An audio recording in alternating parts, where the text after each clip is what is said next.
Ivanivka is a typical village in the Chernihiv region. It was liberated from Russian troops around 6 months ago, but regular civilians still have to deal with the consequences. All the destroyed buildings in the village remind us of what a nightmare it was. Every other house has been damaged.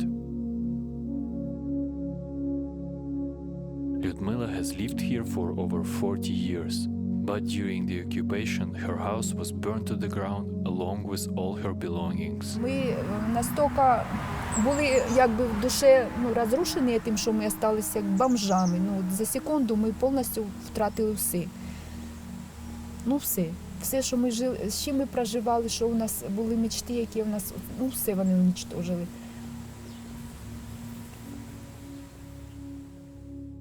Lyudmila and her family survived the fighting while hiding in a cellar. But they had to watch their house burn down without being able to save it. Коли вже у нас починала горіти хата, то повибігали ж сусіди, і вони стріляли, прямо по людях стріляли, і сусіду в коленку попали, і другий сусід не успів, і каже, тільки вискочив, каже, почали стріляти по їх, то він опять за хату за свою заховався. Це так нікому не дали вийти, навіть потушити. У нас у домі залишився кот наш любимий, а в сараї собака була, дочкина. Ніхто не вижив. Her house is now being repaired by a group of volunteers. They are doing their best to fix it before winter. One of those volunteers is Varvara. With a group of friends from Kyiv, they've already repaired 140 houses, including a grocery store and a school, which was probably their biggest effort. In peaceful times, the school would be fully operating from September, but this academic year will begin later. During the Russian occupation, a lot of people were heading here, like more than 250, and the school was really damaged, and we tried to fix it. We changed all the roof, we changed all the windows, and do a lot of work inside, like repaint and made new ceilings and just make it great again. Nowadays, it's obligatory for every school in Ukraine to have a proper bomb shelter so that kids can hide during air raid alarms. The team of volunteers and the school administration are making a special effort in order to organize it by all the necessary standards. Первый, другий, третій, четвертий клас. Це для їх віддільно ми, так, наче сказкою, щоб вони були. А тут ще хочемо розставити. Теніс поставили, там столи поставимо. Це вже для старших, щоб. The quantity of destroyed or damaged objects in this village is too high, so for some people fixing just one small room would make a difference. Dima is a tattoo artist from Kharkiv who has been fixing roofs for the last 3 months. Today we are helping to repair the roof for the part of the building which is going to be a habitat for this winter, basically because the rest of the house is not in a good condition. So yeah, basically a rocket hit the house. There is like no roof. The building is burnt from the inside.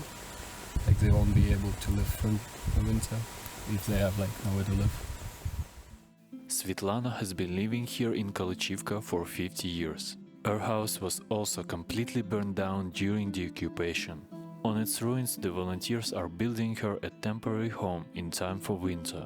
So for now she has to live with her 2 cats in a temporary tent without electricity, gas or heating. Я не хочу їхати, мені тут подобається.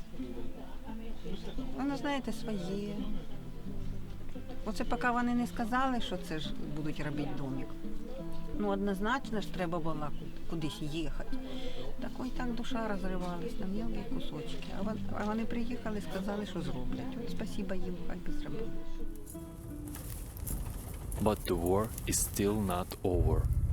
While civilians rebuild destroyed houses, the Ukrainian military is building fortifications to strengthen defensive positions at the border. Ці позиції ми займаємо близько 3 місяців і весь цей час проводимо інженерні роботи та приготування. Збройні сили України на півночі нашої держави готуються до усіх можливих варіантів. Фортифікаційні споруди покращуються постійно. Ми всі тут народилися, всі живемо, всі переживають своїх родичів та близьких. І ми будемо стояти до кінця, що б нам це не вартувало. Just like many men from his unit, Andriy is Chernihiv region local. He has been in the armed forces since 2014, but in February he witnessed heavy fighting right next to his home for the first time ever. Коли ти безпосередньо бої ведеш під своєю хатою, а воно дійсно так було, біля мого дому, і дім мій теж постраждав. Дитина з дружиною сиділи в підвалі, коли були обстріли, а ми вже з хлопцями безпосередньо вели бій. Russia continues to exert military pressure at the border. With the announcement of partial mobilization in Russia, chances of a new offensive in the north of Ukraine are increasing. But the Ukrainian army has spent their time here preparing for every possible scenario.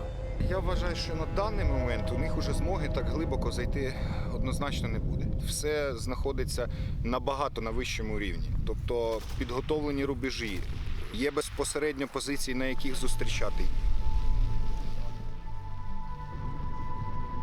Pictures of what was left of her house after the occupation still make her emotional.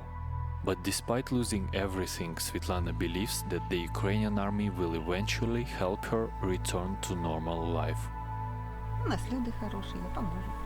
Ні, у мене буде все хорошо. І у нас от, у страні все так буде. Поженемо цього козла, бо він лучшого слова не зробив.